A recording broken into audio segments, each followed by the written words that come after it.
warahmatullahi wabarakatuh. Kenalkan, nama saya Mentari Nurul Sucip. Saya adalah calon guru penggerak Angkatan 8 Kota Palopo. Pada kesempatan kali ini saya tidak sendiri, saya bersama dengan Ibu Suhaini, guru dari SD Negeri 47 Tompotika. Assalamualaikum Bu Suhaini. Assalamualaikum. Bagaimana nih kabarnya Bu? Alhamdulillah sehat. Alhamdulillah. Hari ini kita akan melakukan percakapan praobservasi ya Bu. Sebelum nanti saya akan amati jalannya proses pembelajaran yang akan Ibu lakukan. Adapun tujuan supervisi kita untuk mengetahui dan mengevaluasi jalannya proses pembelajaran yang akan Ibu lakukan. Dan mengapa kita melakukan percakapan praobservasi sebagai persiapan awal sebelum nanti Ibu melakukan kegiatan pembelajaran agar lebih siap dan percaya diri. Ada beberapa pertanyaan yang akan saya sampaikan ya Bu. Yang pertama berkaitan dengan tujuan. Tujuan pembelajaran yang ingin Ibu capai itu apa sih? Kalau saya tujuan yang ingin saya capai pada saat pembelajaran itu siswa mampu untuk menyebutkan bagian-bagian dari organ pencernaan daripada manusia. Terus siswa juga bisa mengidentifikasi setiap fungsi daripada ini organ pencernaan manusia.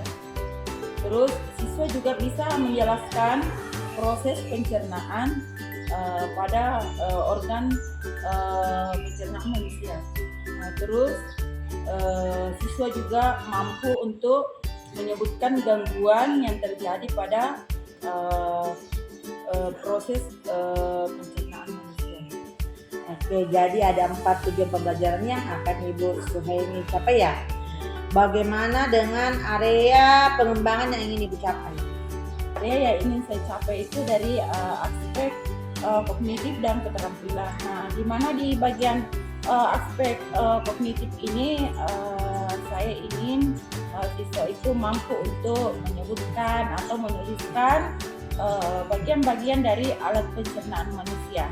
Dan di aspek keterampilan saya ingin siswa itu bisa menggambar alat-alat pencernaan manusia.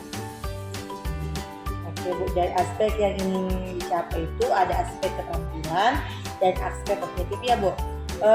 Kalau rancangan pembelajaran yang ingin Ibu terapkan dalam kelas apa Bu? Kalau rancangan yang ingin saya terapkan di dalam kelas yaitu strateginya mungkin Bu?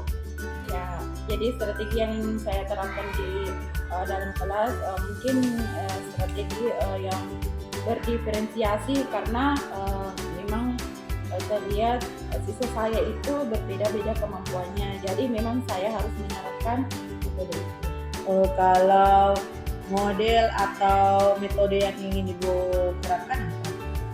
Kalau saya model yang ingin saya terapkan yaitu ada tanya jawab, mungkin ceramah, terus penugasan.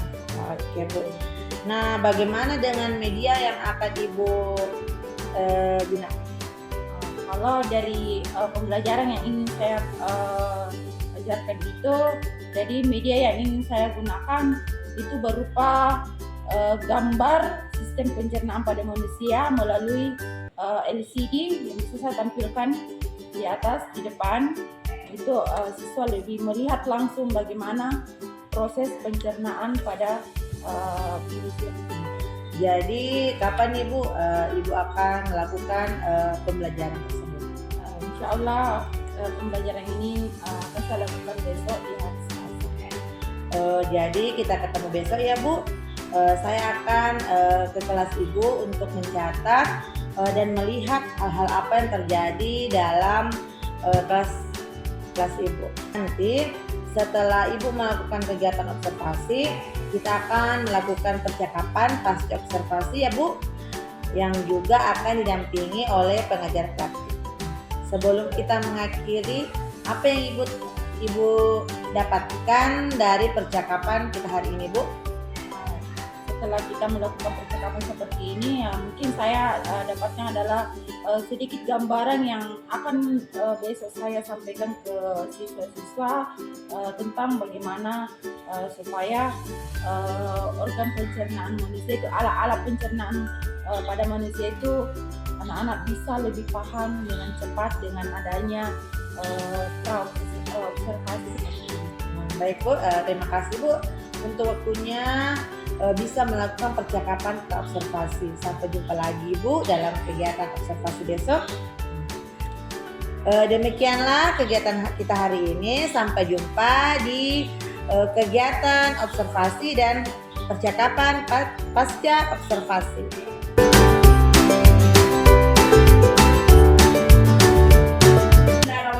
Assalamualaikum warahmatullahi wabarakatuh. Waalaikumsalam warahmatullahi wabarakatuh.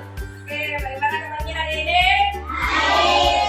Alhamdulillah. Oke, hari ini pagi ini kita datang ke sekolah dengan hujan-hujan ya, tapi tidak menyurutkan semangat kalian dan guru juga untuk tetap datang sekolah.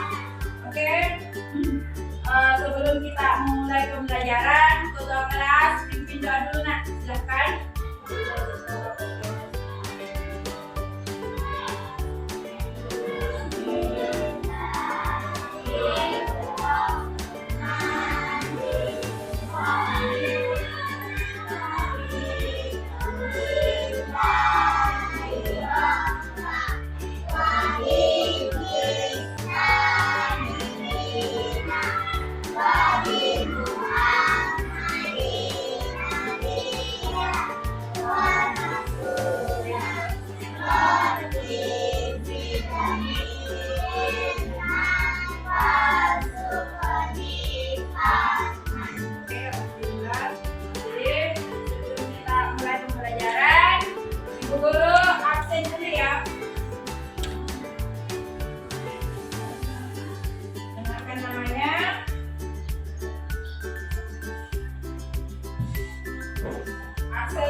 Belajar tentang fungsi dari masing-masing organ dalam sistem pencernaan pada manusia.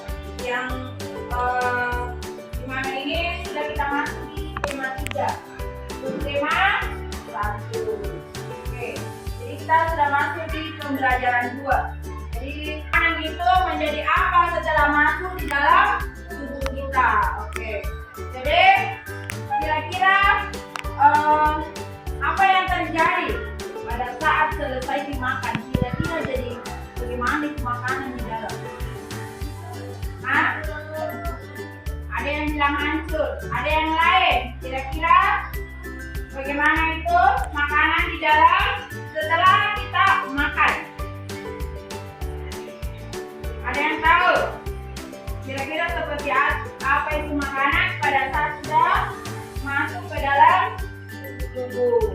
Nah, untuk itu karena kalian masih ada yang belum paham, kita akan mempelajarinya bersama. Oke, di sini ada di bukunya. Coba dilihat semua. Ini ada di halaman 14. Jadi seperti yang ada di atas ya. Jadi bagian-bagian dari sistem pencernaan manusia. Coba dilihat di layar. Nah, di sini ada mulut. Ini adalah sistem pencernaan yang pertama. Jadi kita itu sebagai makhluk hidup pasti membutuhkan yang namanya makanan. Kita tidak bisa hidup tanpa makan. Tidak binatang saja kecil apapun itu pasti akan membutuhkan makanan, apalagi kita yang manusia yang segala macam aktivitas di setiap hari, mulai dari pagi sampai malam sampai kita tidur, kita akan selalu membutuhkan makanan, membutuhkan energi itu kita dapatnya dari makanan dan minuman. Oke, jadi seperti itu ya nak. Jadi apapun itu pasti kita akan selalu untuk membutuhkan makanan. Nah, di sini di halaman 14 bukunya coba dilihat. Makanan yang telah dimakan akan diuraikan dalam sistem pencernaan menjadi energi. Nah, komponen penyusun sel dan jaringan ini serta nutrisi yang dibutuhkan oleh tubuh. Jadi apa yang kita makan itu akan menjadi energi. Seperti tadi kalian mungkin karena hujan-hujan makan mie gelas di kantin atau makan nasi ayam, kembali segar. Yang awalnya mungkin agak loyo-loyo karena sarapannya tadi sedikit dari rumah, setelah makan lagi pas keluar main, kita akan mendapatkan energi lagi yang banyak. Seperti itu ya. Nah, apa saja bagian-bagian dari sistem pencernaan manusia? Nah, ini di atas sudah ada yang namanya mulut. Jadi setiap makhluk hidup itu pasti mempunyai mulut. Mau dibilang binatang pasti ada mulutnya karena di situ tempatnya. Iya, di situ tempatnya juga makan, menyusukan makanan. Oke. Nah, ini dia juga kemudian didorong oleh lidah istilahnya kayak dibolak-balikan di dalam sama lidah. Terus kelenjar ludahnya ini yang mempermudah juga untuk mencerna makanan. Kalau tidak ada ludah, nah tidak bisa juga. Bagaimana mau bahasa itu jelaskan makanan? Tidak mungkin pada saat makan harus lagi minum. Tidak kan? Nah, nanti inilah fungsinya juga kelenjar ludah. Dan anak-anakku sekalian harus tahu semua itu. Oke. Nah, gigi ini ya, perhatikan gigi ini berfungsi untuk mengunyah makanan agar menjadi halus dan lebih mudah dicerna. Kalau tidak ada gigi, nah akan susah. Walaupun mungkin nasi lembek kita makan, tapi karena tidak ada giginya, dia tidak akan hancur dengan sempurna itu makanan. Kemudian makan susah juga dicerna oleh tubuh. Oke, kemudian gigi ini memiliki bentuk yang berbeda-beda dan disesuaikan dengan fungsinya. Gitu ya. Jadi anak-anakku sekalian harus tahu betul apa-apa itu fungsinya kayak gigi sebagai oke. Yang selanjutnya gigi geraham, ini yang agak ke dalam ya. Jadi permukaannya datar berlekuk berfungsi untuk menghaluskan. Ini gunanya gigi geraham. Jadi dia terletak yang paling dalam untuk menghaluskan makanan. Setelah dipotong oleh gigi seri dan dipoyak-poyak oleh gigi taring makanannya, kemudian baru gigi geraham yang menghaluskan. Oke, organ selanjutnya yang ada dalam mulut adalah lidah. Ini untuk mendorong makanan ke dalam kerongkongan. Jadi ya nak, itu fungsinya lidah. Teman-teman punya banyak gigi dan nak, cuma mau jadi biasa kalau bagaimana sama temannya kalau lagi jengkel kasih keluarkan lidah. Nah, jangan cuma itu dipake tahu bilang, oh fungsinya lidah cuma kasih olok-olok teman atau gerakan yang mendorong makanan dari mulut menuju lambung. Nah, jadi kerongkongan ini ceritanya cuma kayak tempatnya lewat itu makanan, tidak sampai dicerna di situ. Jadi cuma untuk penghubung antara mulut dengan lambung. Jadi tempatnya lewat makanan.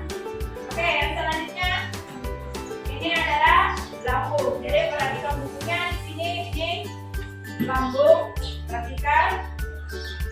Jadi lambung merupakan organ yang berbentuk kantung besar dan terletak di perut sebelah kiri. Jadi di bagian ini lambungnya. Oke, pada organ ini banyak terdapat asam lambung dan berbagai enzim yang berfungsi untuk memecah molekul makanan. Nah, asam lambung ini membunuh bakteri yang masuk bersama makanan.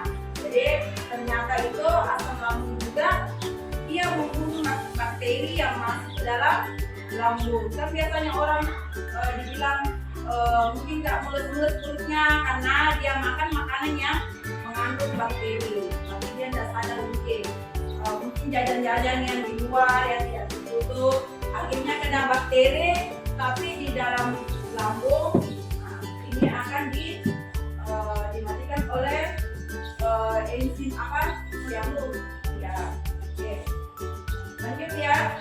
Ini ada pepsin yaitu memecah protein menjadi pepton dan peptozoa. Proteosa. Nah, terus renin mengumpulkan protein susu. Jadi ini ada semua fungsi-fungsinya ya. Dan kalian harus tahu lagi ya. Oke. Yang selanjutnya adalah usus halus. Perhatikan di punya gambarnya ada usus halus. Ini yang berwarna merah. Lihat semua. Oke, jadi di sini ada apa? Makanan dicerna dan sampai terakhir. Jadi yang pertama adalah apa tadi? Apa tadi? Mulut. Terus yang kedua apa? Kerongkongan. Yang ketiga? Lambung. Yang keempat? Usus halus. Yang kelima? Besar. Yang keenam?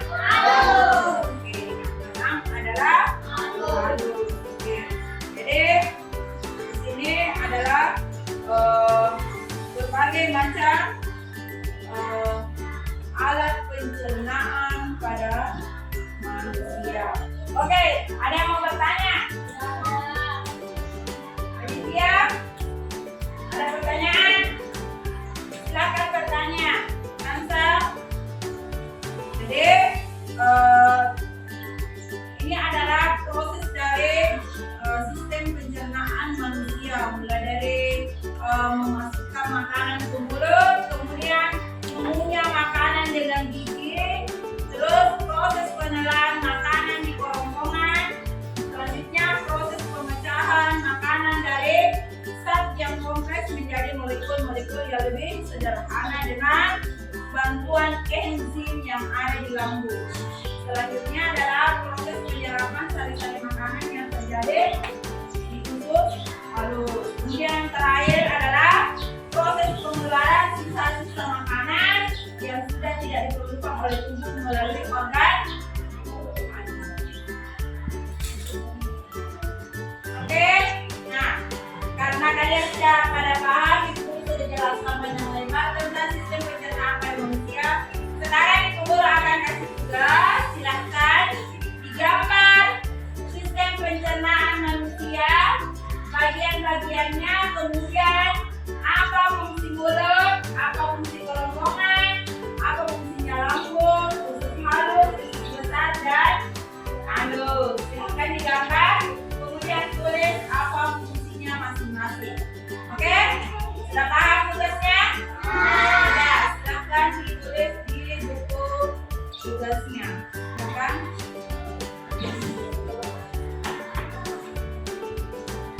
Silakan nak.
Alhamdulillah pada hari ini kita sudah belajar tentang sistem pencernaan pada manusia dan fungsinya masing-masing.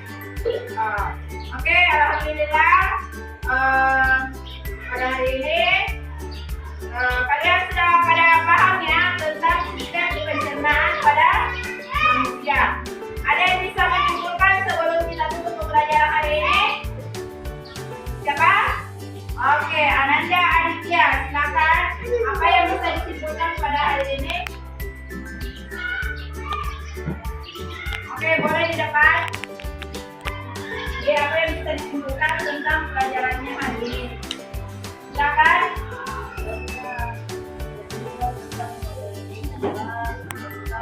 Masalahnya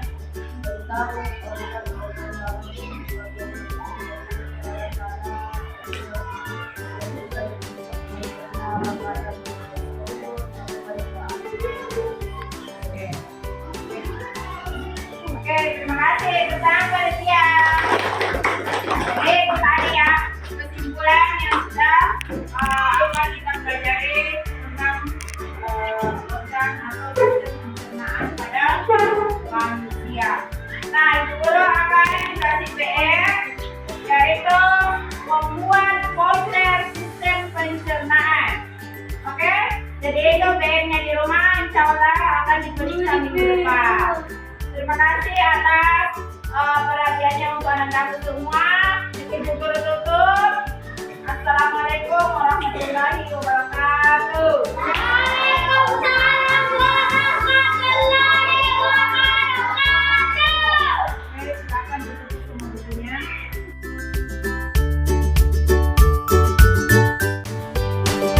Assalamualaikum warahmatullahi wabarakatuh. Saya Mentari Nurul Suci, calon guru penggerak angkatan 8 Kota Palopo. Pada kesempatan kali ini saya didampingi oleh pengajar praktik saya, Bapak Fadli Akif SPD, dan rekan saya di sekolah, Ibu Suhaini SPD. Pada hari ini saya dan Ibu Suhaini akan melakukan percakapan pasca observasi dari kegiatan observasi yang telah dilakukan kemarin. Assalamualaikum Bu Suhaini. Bagaimana kabarnya Bu? Alhamdulillah baik. Pada kesempatan kali ini kita akan melakukan percakapan pasca observasi. Nah, sebelumnya kita sudah melakukan percakapan pra observasi dan kegiatan observasi proses pembelajaran Ibu.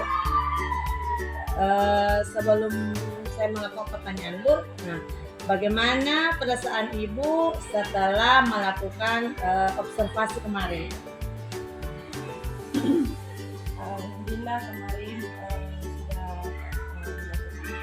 dilakukan. Alhamdulillah mungkin lebih menambah lagi saya dalam menerapkan pembelajaran terhadap sistem kelas dan mungkin bertambah pengetahuan saya seperti apa yang saya harus lakukan sebelum mengajar anak-anak dan pada saat pelajaran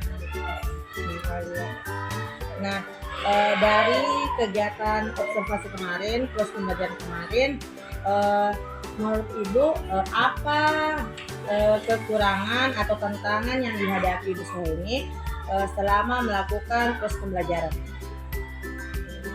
Mungkin kekurangan yang mungkin saya lakukan kemarin itu ya mungkin metode mengajar masih monoton, satu metode yang seharusnya mungkin ada beberapa metode yang harus lebih digunakan untuk penghadapan anak atau Kan kemarin ada dua aspek ranah pengembangan yang ingin dicapai, yaitu kognitif, aspek keterampilan, dan pembelajaran berdiferensiasi. Menurut Ibu, apakah area pengembangan tersebut itu sudah terlaksana, Bu? ya, kemarin itu mungkin Kalau kognitif sama keterampilan terlaksana, tapi yang berdiferensiasi mungkin masih kurang. Jadi itu yang mungkin perlu dibenahi kembali. Oh ya. Eh, saya juga kemarin mengamati Bu, eh, aspek pembelajaran berdiferensiasinya itu masih kurang dan ada beberapa eh, kegiatan di RPP itu belum terlaksana atau belum muncul. Kemarin saya juga melihat tujuan pembelajaran Ibu tidak Ibu sampaikan.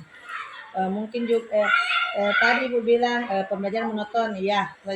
Kemarin itu teacher center, masih terlalu ke metode ceramah.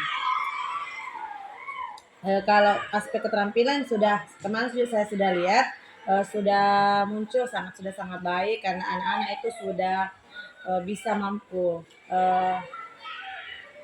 menggambar pencernaan. Nah, di sini Bu kan Ibu tadi sudah menyampaikan bahwa ada beberapa kekurangan atau kendala-kendala dalam proses pembelajaran. Nah, apa yang ingin Ibu kembangkan? Ibu kembangkan dari kegiatan observasi kemarin. Mungkin yang perlu saya kembangkan yaitu pembelajaran yang harus lebih memperhatikan lagi untuk menerapkan pembelajaran berdiferensiasi supaya anak-anak semua tidak merasa bahwa ini saya tidak mampu, padahal teman saya mampu. Nah, ini yang harus saya lebih perhatikan untuk lebih menerapkan lagi pembelajaran berdiferensiasi. Oh, oke Bu. Nah, tujuan yang ingin Ibu capai dari pengembangan tersebut apa?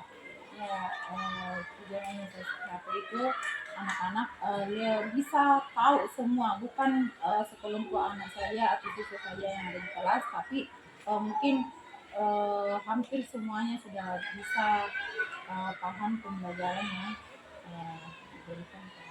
Hmm. Nah, di sini kan Ibu ingin agar anak-anak itu tahu, semua anak-anak tahu pembelajaran di kelas. Nah, ukuran keberhasilan sehingga yang saya lakukan ini sudah berhasil, apa Bu? Ukuran keberhasilannya? Nah, kalau ukuran keberhasilannya yaitu mungkin pada saat mungkin anak-anak face to face ditanya mungkin bisa menjawab soal, dan pada saat mungkin dikasih tugas bisa juga menjawab dengan benar.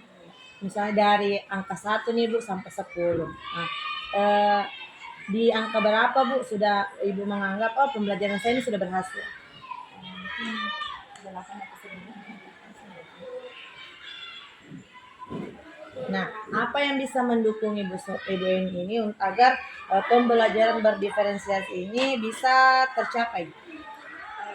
Mungkin lebih mendekati lagi siswa, apa kekurangannya mereka, supaya saya bisa lebih tahu siapa yang mempunyai kekurangan ini dan ini yang sudah ada kelebihannya di sini, supaya bisa saya ini.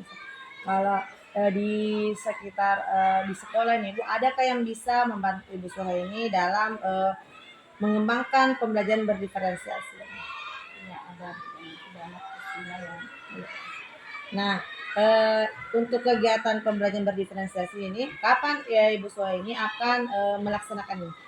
Insya Allah segera mungkin pada saat masih di kelas, mungkin akan sudah dimulai besok, saya akan menerapkan pembelajaran ini, karena ini sangat diperlukan oleh siswa, karena bagaimana kita tahu bahwa siswa itu tidak sama semua kemampuannya, jadi guru memang harus bisa menerapkan pembelajaran ini. Kan tadi ada yang ingin dikembangkan itu pembelajaran berdiferensiasi. Selain itu Bu, adakah lagi aspek yang ingin Ibu kembangkan? Kalau aspek yang dikembangkan yang memang ini walaupun mungkin sudah terlihat di kelas ya, tetap ini kognitifnya, keterampilannya ini, karena ini yang memang harus dikembangkan juga selain dari berdiferensiasi. Jadi mungkin metodenya ya Bu ya, metode atau model pembelajaran ya. Nah, tujuan yang ingin Ibu capai itu dari penggunaan metode atau model dalam proses pembelajaran itu apa Bu? Jadi metode yang diterapkan itu tujuannya untuk bisa anak-anak lebih paham lagi. Misalnya penggunaan media yang tepat itu anak-anak akan lebih mudah lagi untuk paham pembelajaran apa yang dikasih.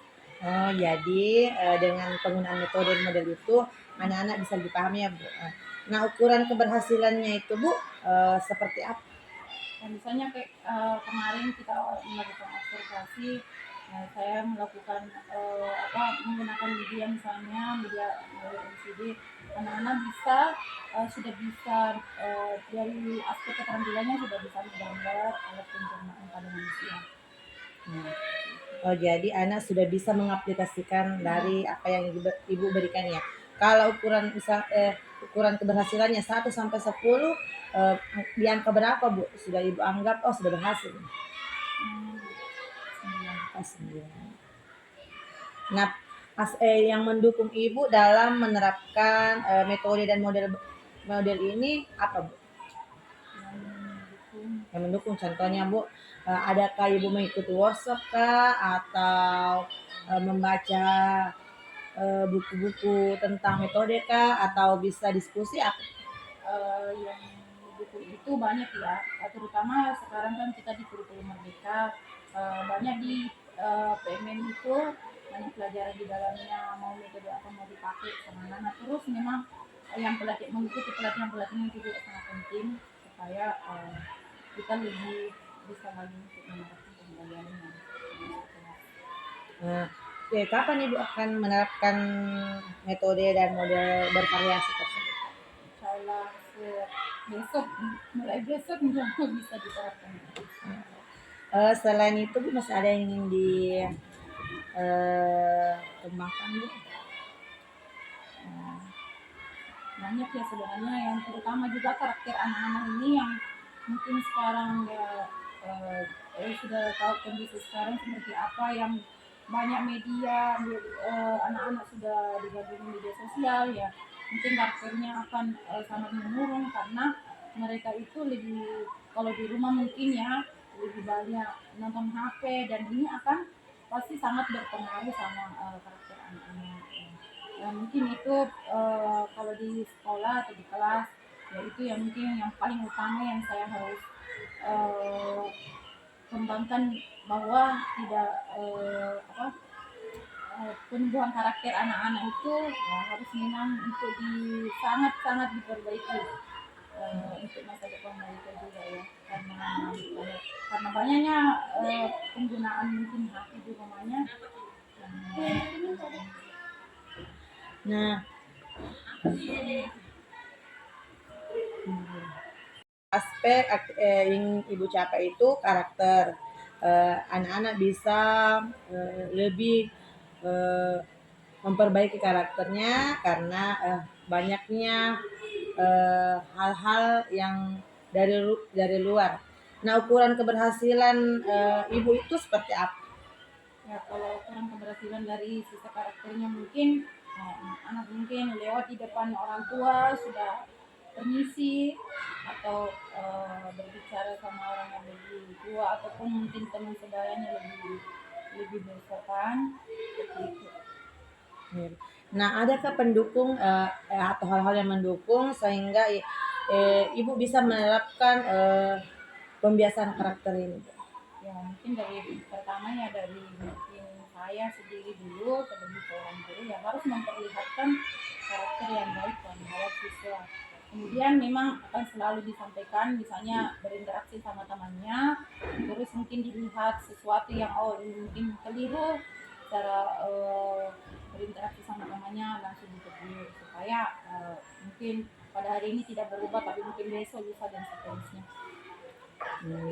Nah, kapan Ibu akan menerapkan pembiasaan karakter ini? Pembiasaan karakter itu pasti sesaat ini mungkin ya. Tidak ada. Iya, Pak. Nah, nah ini kan sudah ada, kita sudah melakukan observasi.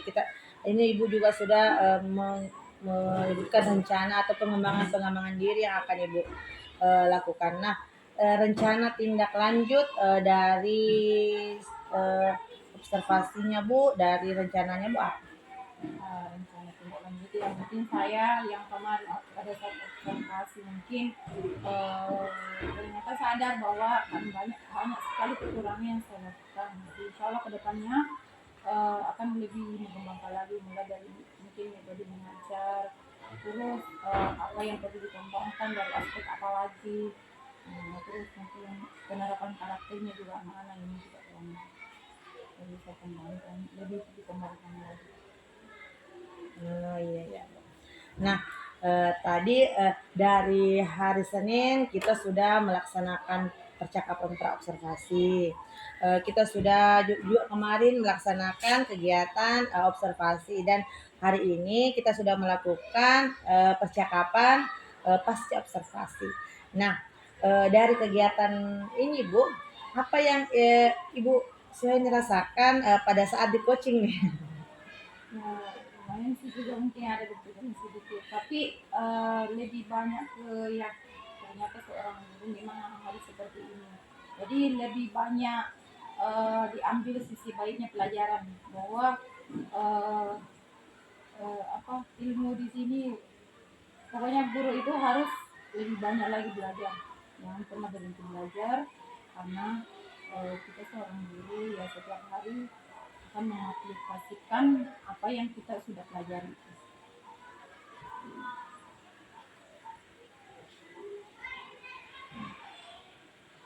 Ya.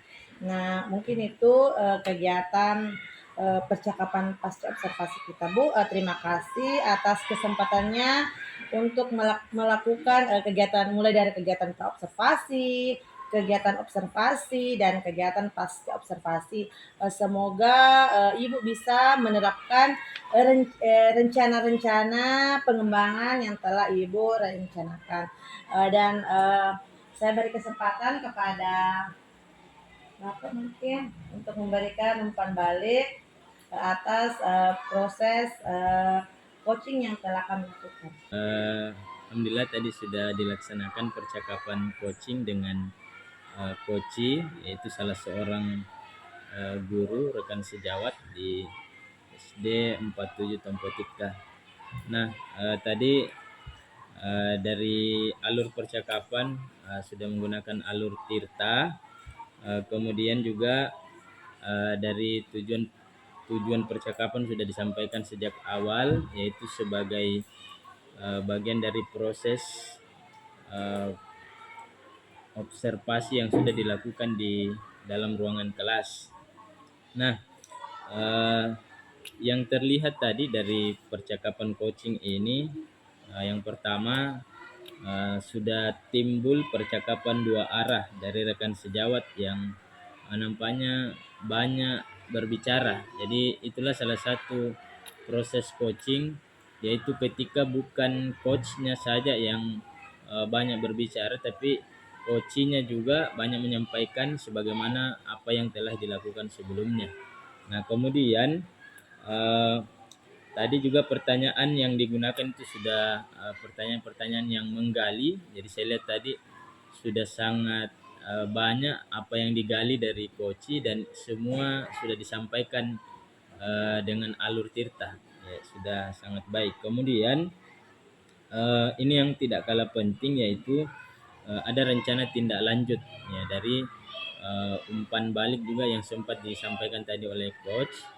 Ada rencananya ke depan mau seperti apa, kemudian ditanyakan juga kapan waktunya untuk memulai itu, dan semua itu ditutup dengan ada penyampaian kesimpulan tadi ya. Salah satu yang saya tangkap adalah ini menjadi proses evaluasi bagi coach. Kemudian tadi disampaikan saya akan lebih banyak lagi belajar untuk mencari metode-metode pembelajaran yang lebih baik. Saya kira sudah sangat baik apa yang sudah dilakukan, percakapan coaching yang sudah dilakukan, dan tidak kalah penting coach di sini bertindak tidak menggurui rekan, tapi sama-sama menggali apa yang harus dilakukan untuk ke depannya. Kira begitu untuk hari ini. Terima kasih banyak.